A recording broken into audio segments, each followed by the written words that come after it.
Sa Manila, kung tatawag ka, kung mayroon mang mag-reply, tigok ka na dahil sa traffic. Ha? Tigok ka na dahil sa traffic. Ito pang traffic natin sa Pilipinas, mga kapatid. Ang ating gobyerno sa Pilipinas ngayon, kung gusto siya ito, kung gusto siyang magbago, yung traffic sa Pilipinas, madali lang eh. Madali lang. Una, iiwan, hati-hatiin niya ang mga negosyo. Supposing, like in Saudi Arabia.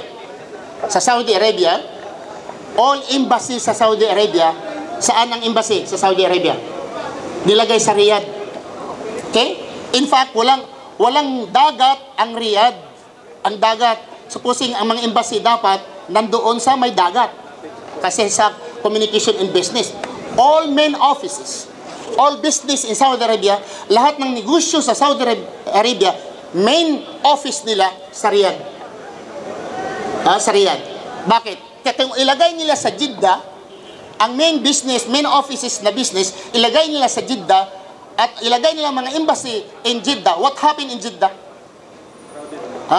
Ay maging congested, ang traffic ay hindi mo na ma-spilling.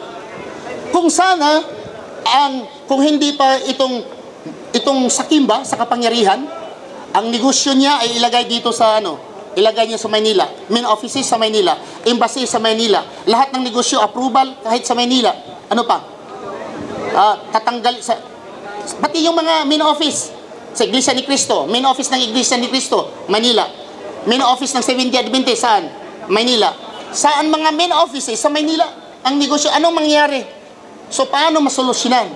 So, kung ilagay sa Davao, ilagay sa Cebu, ang ibang mga business, supposing, Toyota offices. Toyota. Itong business na Toyota. Kunin ang main office, ilagay sa Cebu. Nissan. Okay, lahat ng Nissan, main offices, ilagay mo sa Davao. Ano pa? Mga bank offices. Yung mga bangko, main office, RCBC, yung corrupt na RCBC.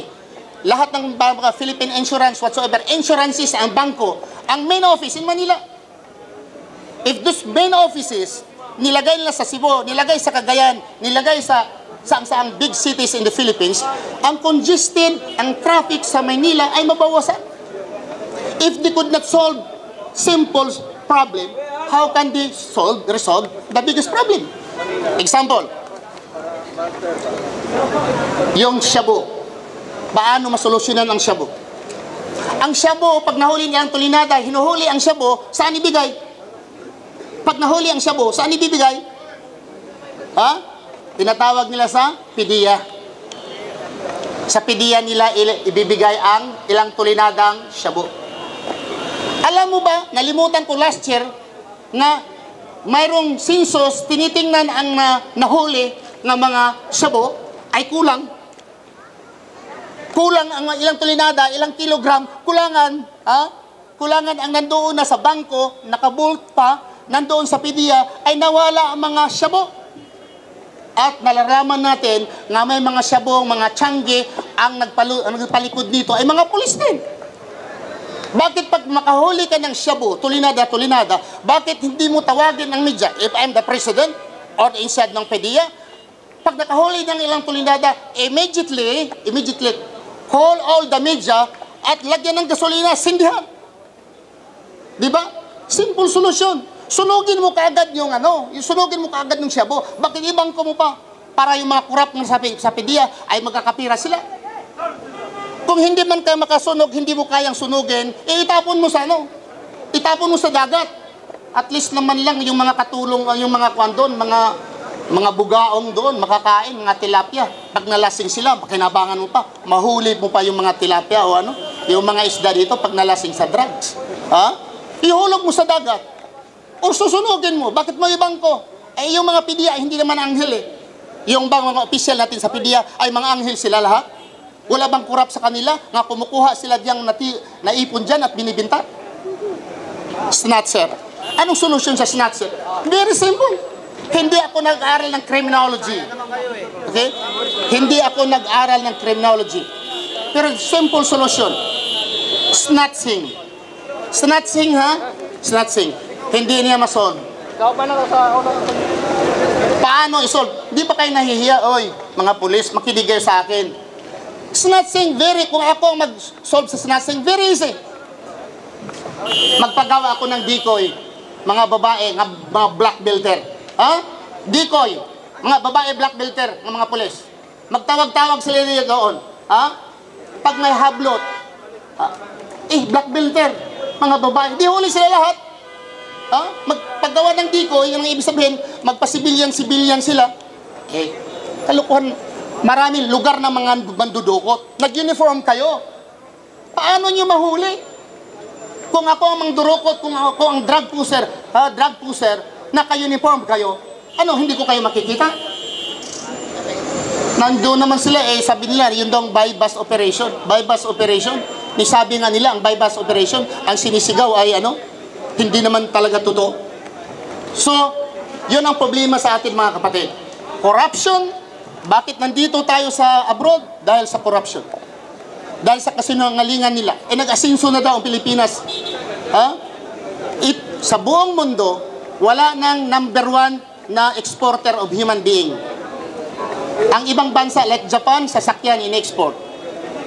Tingnan mo, mga Toyota, mga Nissan, exporting by Japan. Chinese, tingnan mo.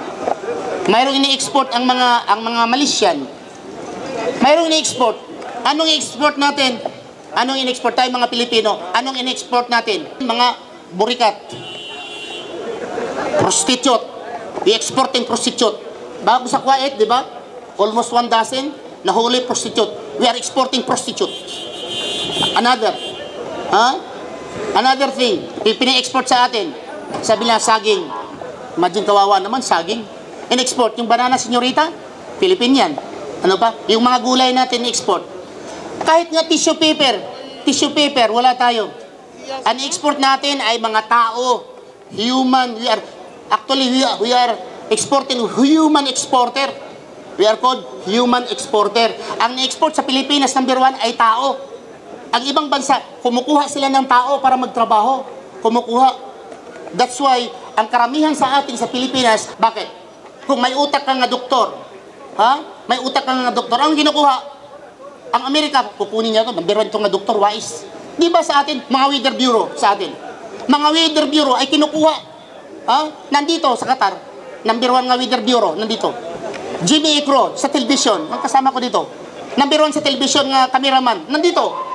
Kinuha, nandito ngayon sa Qatar. Nang ibig sabihin, number 1 nga engineer, pupunta, aalis sa Pilipinas, puntang abroad. Number 1 nga nurse, may utak nga nurse, number 1, pupunta ng abroad. Ano lang natira sa atin? Number 1, may utak nga teacher, nandoon sa abroad, sa Hong Kong, teacher, katulong. Naging katulong. Kahit magkano lang sweldo ng teacher natin? May deduction, pag-ibig, etc. Nako, pagkubra, ilan na lang natira? Mabuti pa mag-abroad. Diba? So sa atin ngayon mga kapatid, okay? Ano ba ang natira sa atin sa Pilipinas? Ilang araw na lang mag-iba ng presidente natin. Kung ang kahirapan natin ngayon, nakita ninyo mabuti ang Pilipinas, tumakbo tayong mabuti, then butahan ninyo si Ruas. Kontento na tayo sa pangyayari sa Pilipinas, kriminalidad, drug addiction sa Pilipinas, kontento na tayo, then you vote Ruas to be your president. Kung gusto kayong mamamahala sa Pilipinas, Amerikano, then butahan nyo si Miss Pu. Bakit? Asawa niya, American citizen. Mga anak niya, American citizen. Kung titira sila ng Malacanang, it's not an insult kung itong pamilya na ito mananalo, titira ng Malacanang, ang anak ang mga Amerikano, ang asawa Amerikano, ang misis lang ang Philippine citizen? Is not an insult for us Filipino? Isip-isip tayo mga kapatid. Imagine, kung ang bansang Pilipinas, ganun man lang, mas mabuti pa. I suggest the politician to surrender the sovereignty of the Philippines to the hands of the Americans. Directly, mas mabuti pa. Rather to have the president nga hilaw Amerikano, hilaw Pilipino. Mrs. Po, hilaw po kayo na Pilipino. Hindi po kayo luto. Environment mo abroad. Ang anak ikaw galing sa abroad. Ang buhay mo, pag hininga mo, nakikita mo abroad. You did not feel any Filipino. Anong paghirap sa Pilipino? Yung namatay yung ang tatay mo, so-called tatay mo, adopted father. Umuwi ka lang sa Pilipinas. What? Para sumakay ka lang sa hangin. Para sumakay lang sa hangin. Para nila ni Indrili at ni Gringo Hunasan noon. Alam nila nga ang mga tao ay nag-revolt against Marcos, si Enrile at si Hunasan sumakay sa mga tao. Ngayon, naging senador, naging presidente pa. So yun ang mga kapatid, kung gusto kayo na mayroong hilaw na presidente sa Pilipinas, then vote mismo. Eh sa mga pangkurakot naman, nambiruan kasinungaling, kung gusto ninyong dadami ito, then vote for Mr. Binay. Kasi gusto natin wala naman talagang politician na sinungaling, hindi sinungaling Halos lahat ng mga politician sinungaling. Kasi gawa ko ng infrastructure, tulay, negosyo, ang ganito ng inyong tuition fee, pagkain ninyo, mga trabaho. Pagkatapos wala naman Ay normal yun sa politician. Baka kung sa Bisaya pa, Butigon kung sa Ilonggo, you vote for Mr. Binay. Pero kung gusto niyong maubos ang kriminal at ipataba natin doon sa Manila Bay, maubos ang mga kriminal, drug pusher, drug lord, sindikato, gusto kayo mawala yan at mapatay sila lahat, ay wala ang mahal kong presidente, si Duterte. Kasi kung ako'y magnanakaw, akong nagagalit ni Duterte, ayaw ko. Magnanakaw kasi. Ayaw ko, kasi ako'y magnanakaw. O hindi ako magnanakaw. Kung ako'y drug lord, kung ako'y smuggler, ayaw ko si Duterte. Pero kung ikaw ay matuwid na tao, hindi ka member sa tuwad na daan, we vote for Duterte. Punta kayo sa Davao. Yung mga tao na against sa aming mahal na presidente, si Mr. Duterte, punta kayo ng Davao at pakulaps-kulaps kayo doon. Mang-hold up kayo, testingan ninyo, just to test ba, kung totoo ba hindi. Mag-hold up kayo, or magbinta ka ng shabu. Ikaw, Mr. Rojas, sabi mo ay maraming shabu sa Davao. Testingan mo nga magbinta ng shabu. Si Duterte, dalhan mo ng shabu kung ano mangyari sa'yo. Sa Manila, tingnan mo naman ang batas sa Manila. Okay? Mahuli, kulong, labas. Ilan ang Pilipino sa Malaysia, sa Indonesia, sa Singapore, or sa China, Pilipino nga nahuli nga mayroong bintang drugs, how many kilo? Tigok, patay. Ilang mga Chinese, halos every Pilipinas nga nahuhuli nga mga Chinese, mga drug lord, drug maker sa Pilipinas, ang sa likod ay sa China. Chinese. Tanong, ilang pinatay na Chinese? Bakit tayo ay hindi natin i-apply ang patayin ang mga drug lords na in fact mga Pilipino ilang kilogram lang. Nagdala lang, hindi pa nga niya alam na ang malita pala niya ay may dala siya ng cocaine o drugs. Pagdating doon sa China, patay siya. Ngayon wala nga siyang alam. Pero sa atin, may laboratory, tulinada ang nakuha sa laboratory, buhay na buhay pa. Ang prisuhan natin sa Bilibid, halos araw-araw, mayroong factory sa drugs. Gusto kayo magpatuloy itong factory sa drugs? Vote for Rojas. Dito kang Aquino ito this is Aquino administration in the Philippines. This is not the administration of the majority of the Filipino. This is the oligarchs. Tingnan nyo, halos sa Bilibid, halos hinahanap nila araw-araw or weekly, mayroong mga drugs. How to resolve? Very easy to resolve Supposing, isang silda, may nakita diyan na drug sa isang silda. Yung nakatira diyan sa silda, wag mo lakyan ng electric fan.